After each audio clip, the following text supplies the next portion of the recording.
Over the last 2 to 3 years, we have seen several infrastructure projects come up in Mumbai, especially the coastal road and the Trans-Harbour link that is making commutes faster and connecting far-flung suburbs to the island city. People have also been talking about the effect that the improved infrastructure is having on real estate projects, especially on housing, which is getting a boost due to lower travel times. BL caught up with Gulam Zia, Executive Director, Knight Frank India, to understand what is the reality, the connection between infrastructure and real estate, the effect on land prices, and where real estate in the city is headed. Over the last 3 to 4 years, we have seen that the infrastructure in Bombay has really improved, and in terms of roads coming up. How do you think that has changed the real estate in the city?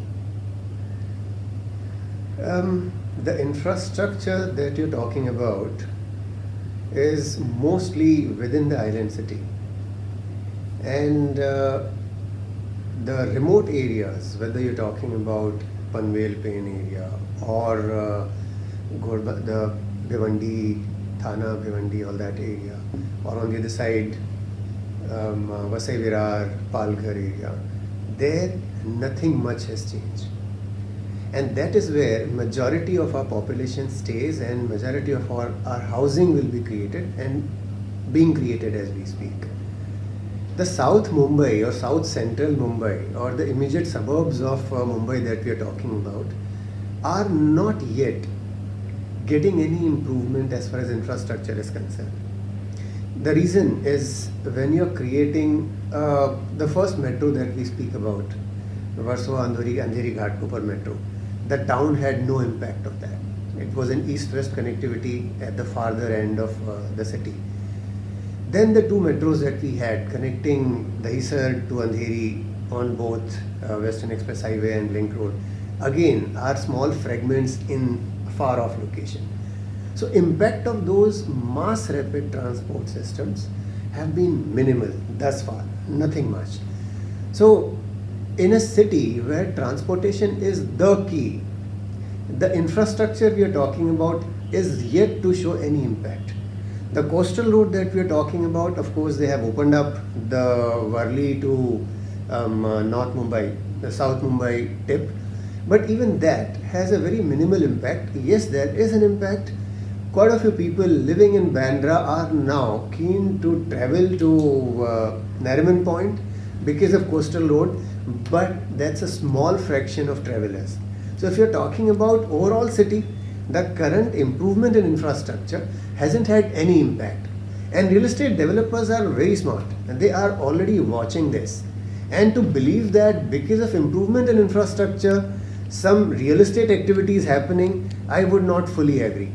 In fact, real estate activities or real estate improvements or price movement of residential housing has happened when there was no infrastructure. The highest increase in Mumbai real estate prices in South Central Mumbai, even in Bandra, etc., have happened 10-15 years back. And that happened purely because there was no infrastructure. In fact, there is this theory that Mumbai prices have shot up because of lack of infrastructure. And in any city, if you compare it with say Ahmedabad or Hyderabad, cities where they have created infrastructure first and then followed real estate, the prices have remained under check all through. So Mumbai prices have shot up purely because infrastructure was kind of not allowed to be constructed. So today when we are looking at infrastructure, it will definitely have an impact on prices. Because if your people can travel a certain distance with ease and buy some apartment in say Virar or in Dombivli or in Panvel, then the prices of those extremely precious or valuable properties will be under threat. So lack of infrastructure is the reason for prices to shoot up. Real estate activity for that infrastructure has to happen in the far off locations, as I spoke about, as I started earlier. So unless infrastructure is connecting to those locations, the metro which is right now going only up to Mira Road, the day it connects to Virar, the metro which currently is going only up to, if at all, in next year and a half or two, will only come up to this side of Mumbai, not crossing over to Navi Mumbai. When it crosses over to Navi Mumbai, you will see the price going up. When you had the Atal Setu had to have a metro also on it. It was not done. If that metro would have happened, then masses would have travelled in that metro through Atal Setu. Today, Atal Setu is not for masses. So whatever infrastructure we are talking about is superficial. It has to take a long time to really percolate the benefits of that infrastructure to the masses. And for that, real estate developers are aware, they are constructing properties, especially in South Central Mumbai or Island City, because they still believe that the prices will shoot up for lack of infrastructure and not otherwise. Post 2019, we have seen that the pace of real estate activity has really, sped up. How do you see that, and do you think that it is creating a pressure on urban infrastructure in the city? The new supplies that we are talking about are yet not that huge. When we are talking about South Central Mumbai, South Mumbai, etc., we do see a lot of developments happening in Worli, Prabhadevi, Lower Parel and this area. But then the inventories here are very less. If you look at the overall MMR inventory, the new apartments coming up all over the city, much higher. The number of apartments or the Island City inventory share of the overall pie would still not be more than 20% of the overall MMR number of apartments. So when we talk about development of new buildings, etc., you will have to also again see it the whole of Mumbai metropolitan region, and then realize that in Island City itself, not much in comparison, not much of activity happening in the Island City itself. And something which is very unique is that while we always talk about Mumbai as very unaffordable market, but would you know that less than 50 lakh, if I talk about a price category of less than 50 lakh, Mumbai is giving more apartments in that category than Bengaluru and Delhi. And if I call those apartments as affordable apartments for a minute or so, and then categorize how many such apartments are there, below 50 lakh apartments in MMR region are still almost about 1/3 of them are below 50 lakh. Of course, they will be far off in say Dombivli or in Kalwa or Palghar, etc., but these are developments happening in those locations. Yes, new launches have shot up a lot, but it is well spread. It is not isolated in one pocket of say South Mumbai or western suburbs or central suburbs. Developments are happening all across, and I'm still not worried because whatever is being built is being sold. Today, we are going to, and I'm only focusing right now on primary sales, apartments which the developers are constructing, new apartments coming in the market. This quarter, we are going to sell about 24,000 apartments in a quarter. So roughly what I'm looking at is about 1 lakh apartment to be sold in a year. And these are, as I again repeating it, these are all new apartments. I'm not talking about second sales, which an investor would be selling to another buyer. So a 1 lakh apartment sale in the city is not so high a number. Yes, of course, it has taken us about almost, I would say 15 to 18 years to reach that number again. We had peaked out somewhere in 2010-11 when we had similar kind of number of apartments sold. We are reaching that number gradually again.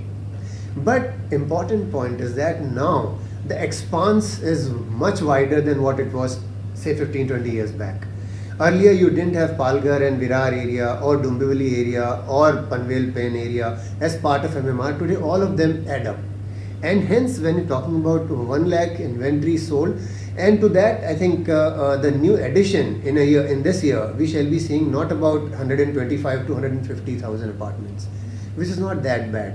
My total number of inventory in the market today is barely 2.5 lakh apartments. Which means in next 2.5 years I will sell, assuming I stop constructing, in next 2.5 years I would have sold every single apartment which is under construction today, which is actually worrisome. If your point is, do I see huge number of inventory coming in the market, my problem is exactly reverse of that. I am worried that there is not enough of supply coming in the market. Typically, when you construct, when you start building a property, a residential tower or something, and you cannot sell till you have registered with RERA. And once you have registered with RERA, you are starting your foundations, etc. You will take at least about 4 to 5 years to complete those towers, because typically you are doing about, say, 30-story towers anywhere in the city today. You will take at least 4 to 5 years to finish and everything and hand over. So while you start selling, the first apartment when you sell on getting RERA approval will be almost about 4 years from completion. And when the property is taking 4 years and you are selling it all in next 2.5 years, you are in a much better position as a developer. As a developer, I would be happy if you're going to take 5 years and you have sold last apartment by the time you're giving possession. It's a great situation. But today, that lack of inventory is more worrisome. You're talking about lack of the inventory balloons coming up, a bubble of inventory. Not really. 2.5 lakh new apartment that we have to be sold, against which my velocity of sale is 1 lakh per year. So this can have an impact on prices in times to come. Simple economics. If your new inventory is not going the same pace as the velocity of sales, as the absorption of that inventory, then soon you will see prices shooting up.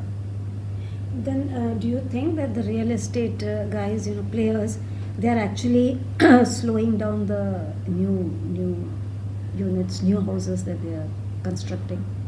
Well, the point remains that the launches have slowed down, especially focusing on velocity of sale.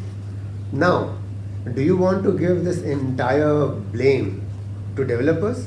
I may not fully agree. Because if you talk to developers, their biggest problem is approval, the process to get approvals, which can take on an average a year. So even if last year and a half, developers would have bought those land parcels, for them to get the required approvals and permissions and then getting RERA green signal to start selling will take you at least a year. So while I am not absolving developers from not creating enough inventory, we'll have to also look at the backdrop. They're not getting the required permissions so smoothly. So all those discussions or talks of single window clearances are not yielding any result. That's on one side. On the other side, we'll also have to recognize that the value of lands have been shooting up gradually in last year and a half. So for any developer to buy a land at the current prevailing prices, there is no other option but to create luxury apartments. And there will always be a limited demand for luxury apartment. There will come a time when you will have to look at mid to lower end also. So what is happening is, because your value of land is so high, in Island City there is there's no possibility of mid to low end of housing creation at all. So everybody who has a budget of say 1 crore or below has to go at least 25 kilometers from South Mumbai. So that is what is another problem. Wherever the lands are available, the apartments that developers are creating, velocity of sales there is not as high. So in last 3 years, which is what you're talking about, 2019-20 onwards, the luxury apartments have been selling like hotcakes. People have made enough money, wealth creation have been fabulous, stock exchanges have done well, and Mumbai remains the financial capital. Financial sector has done exceedingly well. So enough of wealth created in Mumbai, and all of them want to buy in South Central Mumbai, or say maximum up to Bandra or so. And reason is simple. It's again the infrastructure story. The old days, you never created infrastructure to push property prices of South Mumbai, Central Mumbai to shoot up. So the desire when you're moving up the corporate ladder, or when you're going up creating wealth, the first thing you have to do is buy an apartment in South Central Mumbai. And that still continues. So if infrastructure story has to really come up in entirety, that paradigm has to shift, which is not happening yet. So the inventory creation that you're talking about, it's not just developers, but the larger ecosystem has to be blamed for it. But inventory shortage is a reality. Okay. You spoke about land prices. I mean, if you can come to that, in fact, we have seen that there has been a flurry of acquisitions by all these players. Is that having a very major impact on land prices, especially in the MMR? That's exactly what I tried to explain in answer to your previous question. That the reason why the new supplies are affected is the value of land, because your value of land is so high today. One and two, when you talk about value of land, it's not just what a buyer and seller exchange with each other. If I am selling a land, what my buyer gives me is perhaps half of what the buyer will spend on what is called as value of land. The value of land also includes the premiums that developer pays to MCGM, to the governments, to the municipalities, etc., which would be right from TDR to premium for a lot of those things, etc. So when today we are talking about higher FSIs, FSI could be high, but developer has to buy all that. So if my property has 6 FSI, the developer buys it from the seller, may not have more than 1.5 to 2 FSI at that time. Remaining 2.5 of the FSI he has to buy from market, which goes to the coffers of municipality, which is a great way. About 7-8 years back, 10 years back, all of that used to be lost in the system somewhere, but now a lion's share is coming into the coffers of exchequers, which could be then diverted for creation of infrastructure, etc. So it's a great situation. However, that value itself is so astoundingly high that again, after buying that land, you cannot think of doing anything else but to create uber luxury, absolutely premium, high-end apartments. So that is where the whole situation is now changing. Value of land has shot up so much that you have no other option, no other alternative but to create premium housing. And that is not just about South Central Mumbai. Anywhere, even if you're going to the western suburbs or central suburbs, you're buying land at a value where you're forced to actually create very high-end apartment. Another thing we have to also keep in mind is that the recent upsurge of developments is also happening because of redevelopments. So many of these old societies, old colonies, complexes are giving way to high-rises and towers, etc. And again, the expectation of the project affected people, you may call them, or the society members, have shot up so much. Gone are the days where a 25% additional area and a certain amount as to take home, etc., was good enough. Today, that is going up to 50, 60, 70% in cases. So if I have an apartment of say 1000 square feet, I am expecting 2000 from the developer when I am going for redevelopment.